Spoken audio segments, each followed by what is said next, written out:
2020 में जब लॉकडाउन चल रहा था तब मेरे पास करने के लिए कुछ नहीं था। मैं बिस्तर पे लेटा लेटा गेम खेलता रहता था, टीवी शोज देखता था और खाना खाता रहता था। मेरे हाथों में जो दे दो वो मैं मुंह में डाल देता था। मैं इतना बुरा हफ्सी बन चुका था कि अपने दूध वाले की भैंस से ज्यादा चारा खा रहा था। मेरा वेट 83-84 kg तक पहुंच गया था। मैं उस समय स्टडी सेल था और मेरे को लगता था कि जो होता है पढ़ाई से होता है, पढ़ाई के अलावा लोग कुछ नहीं देखते। Now snap back to 2023। मैंने डिसाइड करा कि मैं अपना वेट लूज करूंगा। मेरे को वेट लूज करना था अपना, कैसे ना कैसे करके।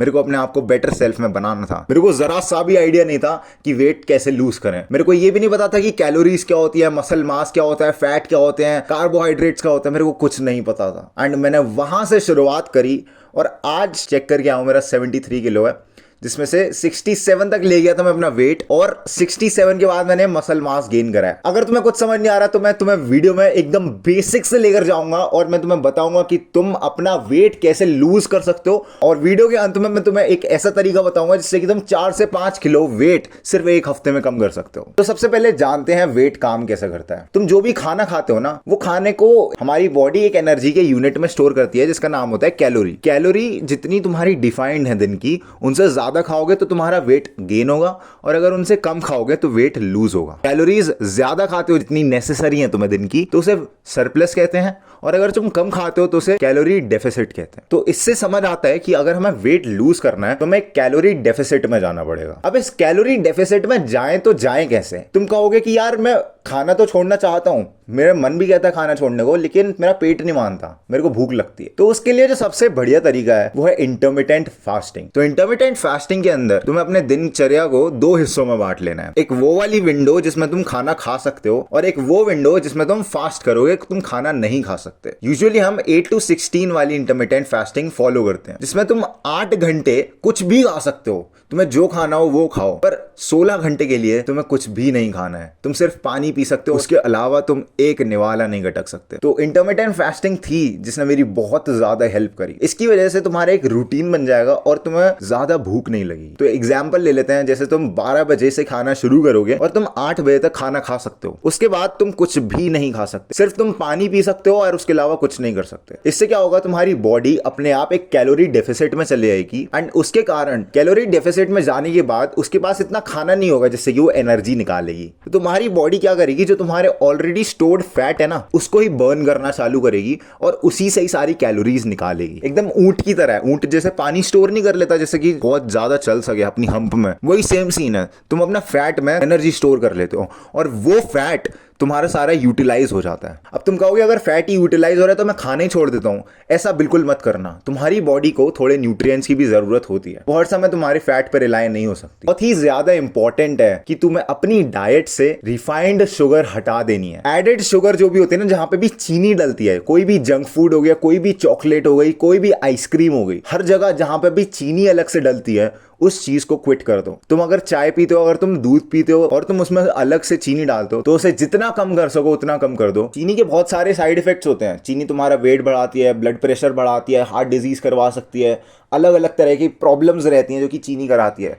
तो it is best to stay on natural sugars. अब नेचुरल शुगर्स क्या है? तुम हनी ले सकते हो, तुम कोई फ्रूट खा सकते हो। उसकी एक्सेस नहीं करनी, तुम्हें मॉडरेट अमाउंट ऑफ फ्रूट खाने हैं, मॉडरेट अमाउंट ऑफ ऐसी चीजें खानी है जिसमें मीठा लगे, ठीक है, तुम्हें थोड़ा ऐसा लगे हाँ भाई दिस शिट इज गे। इससे भी तुम्हारा अगर मन नहीं भरा तो मैं बता दूं, ये जो चीनी होती है ना, इसकी वजह से स्किन सैगिंग वगैरह हो जाती है। अब रिफाइंड शुगर के साथ साथ तुम्हारी जो नॉर्मल रोटी होती है ना, तुम्हारे कार्बोहाइड्रेट्स रहते हैं, तुम्हारा आलू रहता है, इसमें भी बहुत ज़्यादा शुगरी कंटेंट होता है। बेसिकली कार्बोहाइड्रेट शुगर में कन्वर्ट हो जाते हैं और इनकी वजह से भी ब्लोटिंग हो सकती है। तो तुम्हें ये देखना है कि तुम ज़्यादा कार्बोहाइड्रेट्स ना कंज्यूम करो, एक लेस कार्बोहाइड्रेट वाली डाइट पर जा सकते हो और आटा चावल कम कर दोगे तो तुम देखोगे कि तुम्हारे अंदर चेंजेस हो रहे हैं, तुम्हारी ब्लोटिंग नहीं हो रही, तुम्हारा वाटर वेट भी लूज होगा। तो अगर तुम लुक मैक्सर हो, ठीक है, तो तुम्हें चीनी छोड़नी पड़ेगी। Quit sugar out of your diet. ये फेस फैट स्टोर करने में भी बहुत ज़्यादा मदद करती है। तो शुगर को टोटली निकाल देना है। Sugar is not your friend. सिर्फ शुगर नहीं है जो कि तुम्हारी दोस्त नहीं है, इसके अलावा तुम्हारे पास बाकी जंक फूड भी है। तुम अगर मील्स चीट करते हो तो it is okay, but you have to realise अगर तुम वेट लूज कर रहे हो तो इट इज नॉट ओके। तुम जो भी अंदर घुस रहे हो ना, चाउमीन, मोमो, भोले चटूरे, उसे अपनी डाइट से निकालना पड़ेगा। इन सब चीजों के अंदर ना बहुत ज्यादा तेल होता है, ट्रांस फैट होता है। ट्रांस फैट तुम्हारे बैड कोलेस्ट्रॉल बढ़ाता है और गुड कोलेस्ट्रॉल को कम करता है। तो इसको एलिमिनेट करना है तुम्हें अपनी डाइट से। इसके साथ साथ जंक फूड में सोडियम लेवल्स भी बहुत ज्यादा रहते हैं जो कि तुम्हारे वाटर रिटेंशन में मदद करते हैं। अब यहां से मैं तुम्हारे उस वाले पॉइंट पे आता हूं जिससे कि तुम वेट इजीली लूज कर सकते हो। तुम्हारी बॉडी 60 से 70% पानी से बनी होती है। ये जो पानी होता है ना तुम्हारी बॉडी के अंदर स्टोर हो जाता है और ये पानी तुम्हारी बॉडी के अंदर स्टोर हो जाता है जो कि तुम्हारा वेट बढ़ाता है। तुमने देखा होगा कई सारी जगह होती है फेस पे तुम्हारे ब्लोटिंग रहती है, तुम्हारा फेस थोड़ा फूला फूला सा लगता है, तुम्हें ब्लोटिंग फील होती है। ये सारा रीजन पानी की वजह से है। तुम्हारी बॉडी में वाटर लेवल हाई है और वो इन जगहों पे स्टोर हो रहे हैं। जहां पर ये स्टोर होने लग जाते हैं वो फूली फूली सी लगती है और वो अच्छी नहीं लगती। हमें पता है कि हमें एक स्मूथ स्किन चाहिए और स्मूथ स्किन के लिए हमें वाटर एलिमिनेट करना होगा। कहोगे कि भाई मैं पूरी तरह से पानी छोड़ देता हूं, तो तुम वो भी नहीं कर सकते। तुम्हारी बॉडी को जरूरत होती है पानी, और अगर तुम चाहते हो कि ऐसे रिटेंशन ना करे पानी का, तो तुम्हें अपनी डाइट से सबसे पहले सोडियम लेवल्स को कम करना होगा और पोटेशियम लेवल को बढ़ाना होगा। अब तुम कहोगे सोडियम कम करना है, तो सोडियम का तो सबसे बढ़िया है कि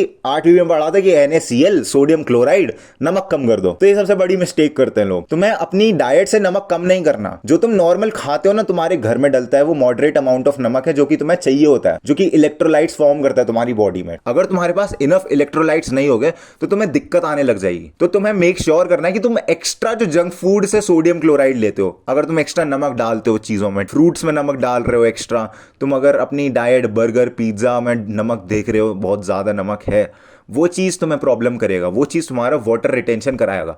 उसको तुम्हें कट आउट करना है, ना कि अपने मेन खाने को ही तुमने कट आउट कर दिया। दाल में तुम नमक डाल रहे हो, वो नमक डालना ही छोड़ दिया, तुम्हारी बॉडी में नमक की कमी हो जाएगी और तुम्हें बहुत ही ज्यादा प्रॉब्लम होने लग जाएगी। तो मेक श्योर करना कि तुम ऐसे ढंग की जगहों से नमक ना काटो, गलत जगहों से काटो। सोडियम इंटेक कम करने के साथ साथ पोटेशियम का इंटेक बढ़ाना है जिससे कि वाटर रिटेंशन ना हो। तो पोटेशियम रिच फूड्स जो होते हैं, जैसे ग्रीनी लीफी वेजिटेबल हो गई, तुम्हारी केले खा लिए तुमने, इन सब चीजों से तुम्हारे पोटेशियम लेवल बढ़ेंगे। अब ये सब तो तुमने जान लिया कि नमक वमक कम कर लेंगे, ये कर लेंगे, पर जो वाटर वेट है क्या वो सही में 1 हफ्ते में लूज हो जाएगा? नहीं, इन चीजों से नहीं होगा।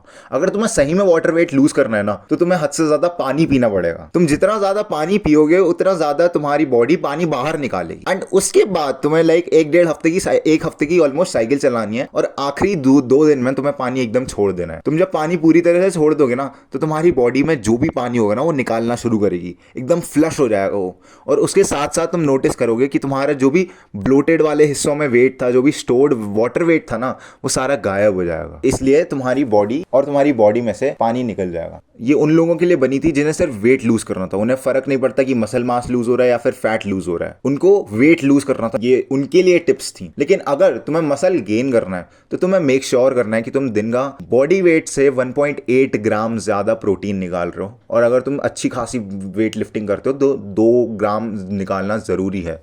बॉडी वेट का जस्ट डबल तुम्हें प्रोटीन निकालना है, उतने ग्राम। प्रोटीन आता कहां से? प्रोटीन रिच सोर्सेस खा के वे प्रोटीन लेकर तुम्हारा प्रोटीन निकलेगा, उससे तुम्हारे मसल बनेंगे और तुम्हारे मसल में वेट गेन होगा। जितना ज्यादा मसल मास होगा उतना ज्यादा तुम मस्कुलर दिखोगे, और जितना ज्यादा फैट कम होगा उतने ही ज्यादा तुम स्किनी बनते जाओगे। तो तुम्हें स्किनी नहीं बनना, तुम्हें मसल्स दिखाने हैं। तो अगर तुम्हें मसल दिखाने हैं तो तुम्हें मसल वाला मास गेन करना होगा। और मसल मास गेन करने का सबसे बेस्ट तरीका है कि तुम प्रोटीन इंटेक बढ़ा दो। ज्यादा प्रोटीन नहीं, 150-200 ग्राम नहीं खा रहे हो। अगर तुम इतना खाने लग गए तो तुम्हें बहुत ज्यादा प्रॉब्लम होने लग जाएंगी, डाइजेस्टिव इश्यूज होने लग जाएंगे। तुम्हारी बॉडी इजीली प्रोटीन डाइजेस्ट नहीं कर पाती है।